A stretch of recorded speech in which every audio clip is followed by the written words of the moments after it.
Hello friends, my name is Puneet and I'm head of data science and data engineering at Carousell. I'm very excited to be here today and share my thoughts about this very interesting topic, delivering personalized, targeted and real-time recommendations with deep learning. Let's get started. Here is the agenda for this talk. I will start with sharing some context about Carousel that will help me make a case for how AI can play an important role in personalization. Then I will share more on recent advances in deep learning in the space of recommender systems. Finally, I will share more around how we have leveraged machine learning and deep learning at Carousel for recommendations. Let's begin. Carousel is one of the largest and fastest growing classifieds marketplace in the world. Carousel is available in 8 Southeast Asia markets now. More than 250 million user generated listings is a testimony of the trust users place in Carousel and the value it provides. 8 years back, Carousel co founders started this journey with a mission to inspire everyone in the world to start buying and selling from each other, making secondhand the first choice. It has been an amazing journey, and the recent investments by prestigious groups like Naspers, Telenor, and Nevo has brought the company valuation very close to the magical $1 billion mark. Now, data science team at Carousel is responsible for leveraging the power of machine learning and AI to serve companies' mission. And there are a wide variety of interesting, challenging, and impactful problems the data science team has been working on, from content generation to content moderation, content discovery to ads targeting. There is a lot to be done. And the team has used deep learning extensively in solving these problems in each of these investment areas. With that context about Carousel, let's start with the topic for this talk. Before we go deep into deep learning, let's start with why. Why we need AI for delivering personalized recommendations. Personalization at a high level has three important components. First, there is content that you want to recommend. For example, the listings on Carousel or videos on YouTube or Netflix. Then, of course, the consumers, users of this content. That's the second important component. And finally, the personalization algorithms that match the content to the users. Let's see how AI can prove to be a game changer for each one of these. Starting with content. Now, content is like an iceberg.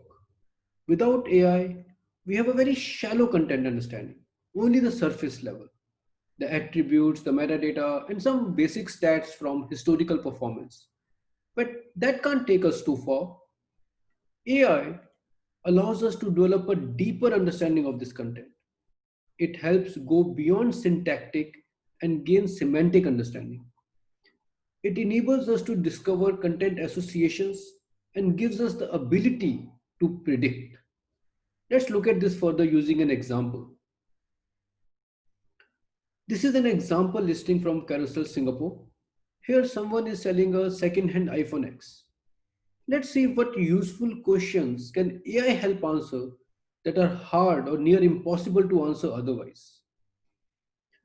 The first thing potential buyers would note in this listing is the image. How appealing or repulsive is that? Is it bad? How bad? And why?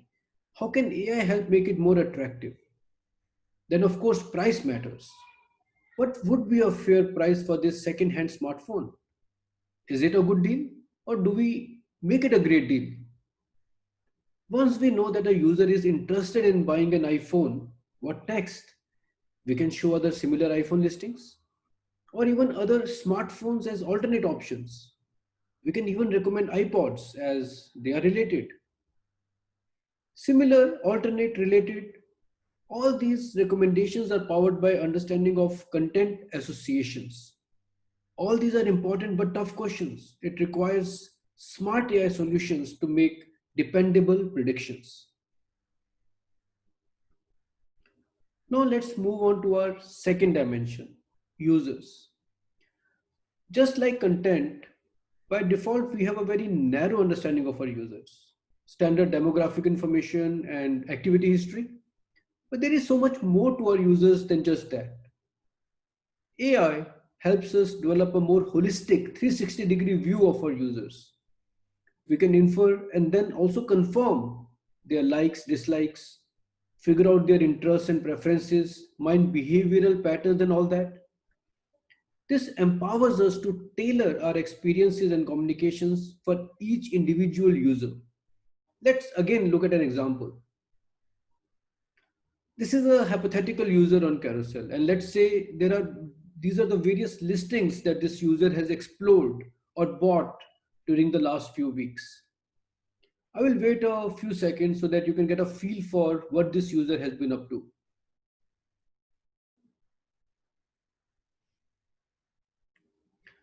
Now, narrow view for this user would be a 40-year male who often browses or buys toys and books. That's not bad, but it's still very limited.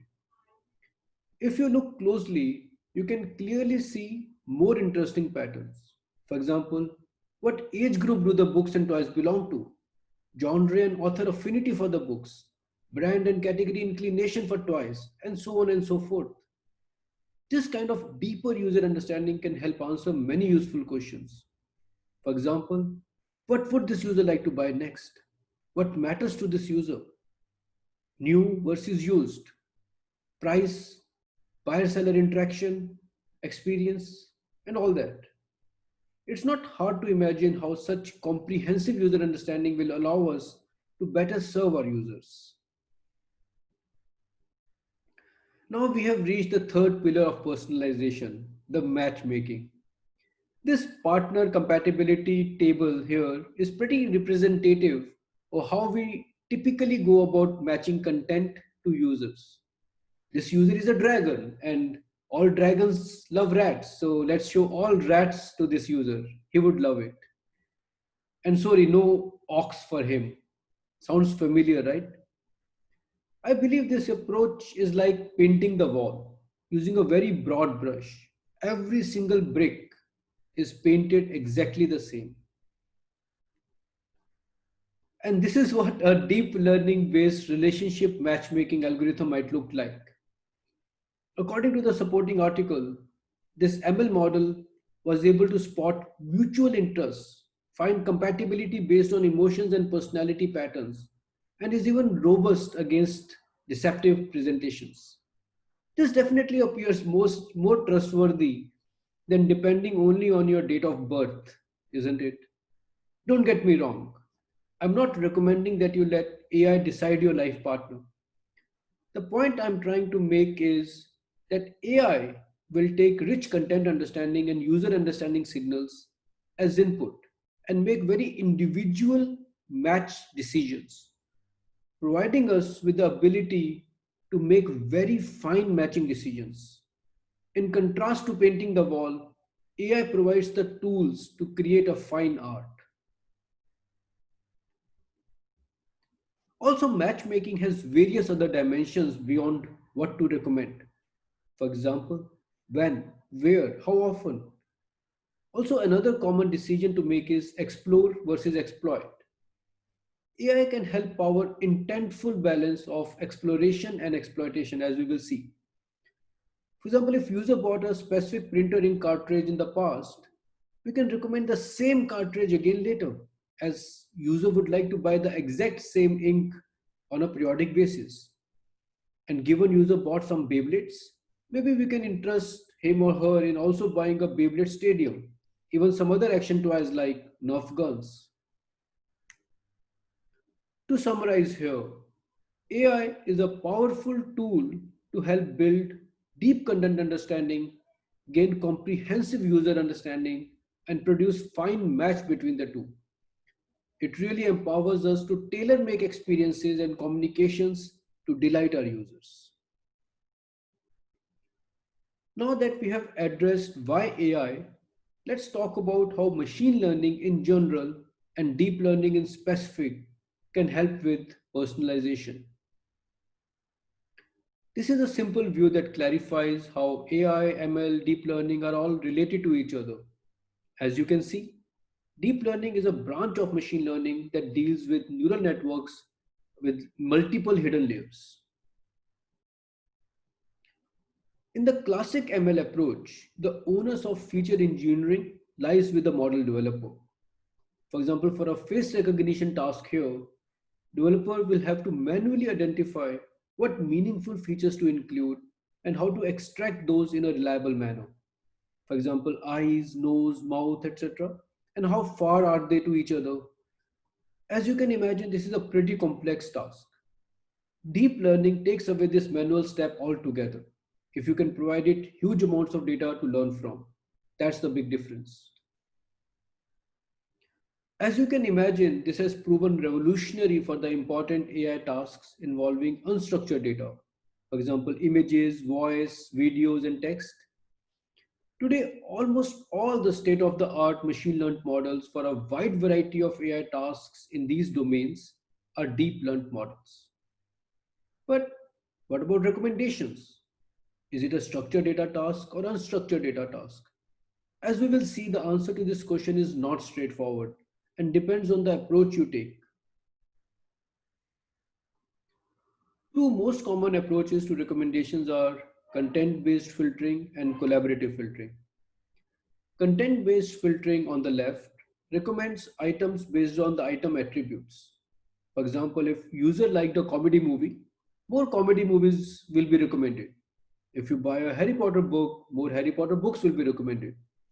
Often simple heuristic based statistical models are used for such content based filtering approach.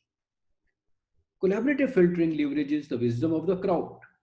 It learns to learn content associations based on the rich volumes of user engagement data on the platform. Such content associations go much beyond what item metadata can capture. For example, recommending Nerf guns to someone who searched for Harry Potter book. This is where the magic of serendipitous discovery happens. Classic ML approach to collaborative filtering is based on matrix factorization using techniques like SVD. Starting with a user item engagement matrix, as you see on the left, you get two independent matrices, U and I, as you see on the right. Matrix U represents a k-dimensional user embedding for each user, and I represents item embeddings in the same k-dimensional semantic space.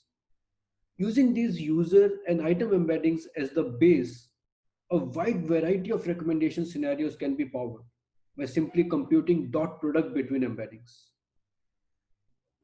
Some of these scenarios can be user to item recommendations or item to item recommendations or user to user recommendations. Now, matrix factorization for collaborative filtering is a pretty old but still very powerful technique. It is simple, effective, and often a good baseline to start with. Unlike the unstructured data tasks we talked about earlier, this one doesn't require much feature engineering and is really good at helping discover interesting stuff that the user might not have discovered themselves. And there are challenges too. Given it depends on the engagement data on the platform, it doesn't work well for new users and new items for which we do not have much engagement data yet. This is called the cold start problem. Also, the backbone of this model is based on collaboration. If the engagement matrix is extremely sparse, there is not much collaboration to learn from. With that background, let's jump into what deep learning has to offer for recommendations. Now, deep learning for recommendations has become a very active area of research in the last decade with significant advances that we will talk about next. A wide variety of deep architectures have been proposed with companies like Google, Netflix, Spotify leading the way. Now is the time to look into some of the most important and cited deep learned architectures for recommendations. This is a 2017 WWW paper. This architecture is a straightforward representation of matrix factorization problem using deep neural networks. It replaces the simple linear multiplication function of user and item embeddings with a deep neural network that is expected to capture more nuanced relationships between these embeddings. Input here is one hot vectors for item and users. Therefore, the metadata information is still not used in this model. This paper is from YouTube. This model tries to predict what video will user watch next. Therefore, it is modeled as an extreme multi-class classification problem. In addition to the user watch history, it also takes additional side inputs like user search tokens and demographic and bioinformation. The video and search token embeddings are also learned as part of the model training. So it's a pretty heavy model. The architecture is very flexible, but it requires a bit of feature engineering. For instance, the example age feature here is not the user age, but the age of the video in the training example, that is the label. An interesting observation here is that it does not capture any time sequence aspect of the watch and search history. This is another paper from Google that talks about their app recommendations on Play Store.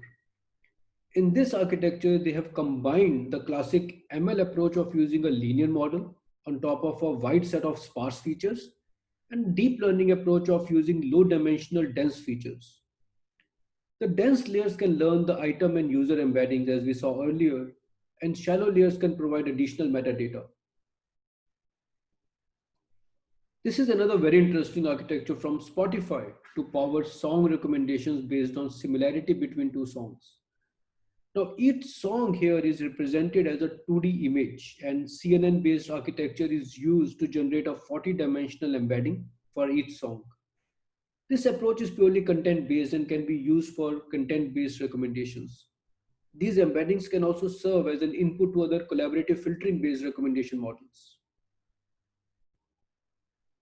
Now it is time to get more personal. Let's talk about how we have used deep learning for recommendations at Carousell. Carousell, being a C2C marketplace for buying and selling second-hand items, poses many unique challenges. First one is that our inventory of items is extremely volatile. There is high influx of new items and outflux of sold items. On top of that, each item is unique. That results in extremely sparse engagement metrics. Finally, the e-commerce domain is very different from entertainment. A user's interest in movies, music is expected to be more stable and evolve gradually, whereas a user's buying intents shift frequently and significantly. We have tried many different approaches to generate item and user embeddings to power both content-based recommendations and collaborative filtering-based recommendations. Given the challenges I have shared earlier, we have found that each approach has its own pros and cons. Today, we are using multiple approaches, each one optimized for a specific recommendation use case. There's no time to go into details here, but as we continue to invest in this problem space, I envision that we will be converging to a smaller set of common solutions powering the wide variety of solutions. One such common solution we are working on is towards building universal user embeddings that can be used for multiple tasks. As this project is still under active development, I won't be able to share much as yet. You can refer to the related research paper from Alibaba Group I have linked here for more context on this approach. Now I would like to share more on how we have tried to provide recommendations in a very targeted manner. We today have multiple recommendation sections on Carousel home screen. We have chosen these sections to target our recommendations across a few important dimensions. First one is user activity history.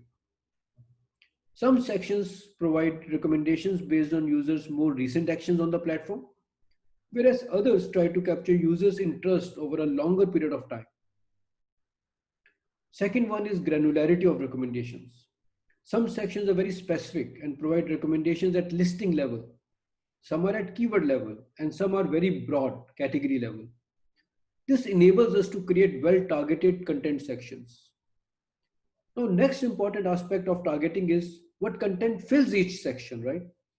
Here again, we try to create a fine balance of exploit, expand, and explore based on the deep understanding of content associations. Explore here means the ability to recommend relevant and interesting items that user might not have discovered on their own. And this is a very important goal for recommendations. The next aspect is real-time recommendations. Let's talk about that as well. Let's say a user visited a listing that has been created just few seconds back. How do we find listings similar to this new listing in near real time? As item to item similarity depends on computing pairwise dot product between every two listing embedding pairs, this would be extremely expensive if listing space is large, like millions of listings that we have. One very scalable approach here is to index all listing embeddings using their locality sensitive hash. This enables us to do a real-time approximate k nearest neighbor search on top of this embedding index. At Carousell, we have used the Spotify's open source lib called Annoy for this purpose. Now let's take a different example. Let's say a user has viewed a few listings in the current session. How do we refresh our recommendations for this user in near real time? At Carousell, we have used item to item similarity approach to find listings similar to users' recent actions. We already talked about the embedding index based on locality sensitive hashing for near real time search. We also pre-compute pairwise similarity scores for a significant number of listings for an easy lookup. Many interesting research papers have come out recently that focus on near real-time recommendations based on users' current session. I have added a link here to one of the more popular ones. Now we have covered all aspects of the topic for today's talk, but we are not done yet. To summarize, we talked about multiple challenges and common approaches to power content-based and collaborative filtering-based recommendations. We discussed the variety of deep architectures at a high level and the approach Carousel has taken given our unique context and challenges. There is a healthy skepticism in the research community around the impact of deep learning for recommendations. As many research paper results have not been reproducible, that's something to watch out for. Despite that, I do believe the future of deep learning for recommendations is extremely bright, with multiple new directions like using attention based models or reinforcement learning gaining traction. So, do keep an eye. Finally, I would like to leave you with this quote from Satya Nadella. With all the abundance we have of computers and computing, what is scarce is human attention and time. I strongly believe AI, and specifically machine learning and deep learning, are the key to deliver personalized experiences that respect each user's most important resource, their time. And I would like to thank you for giving me your time and listening to this talk. Thank you.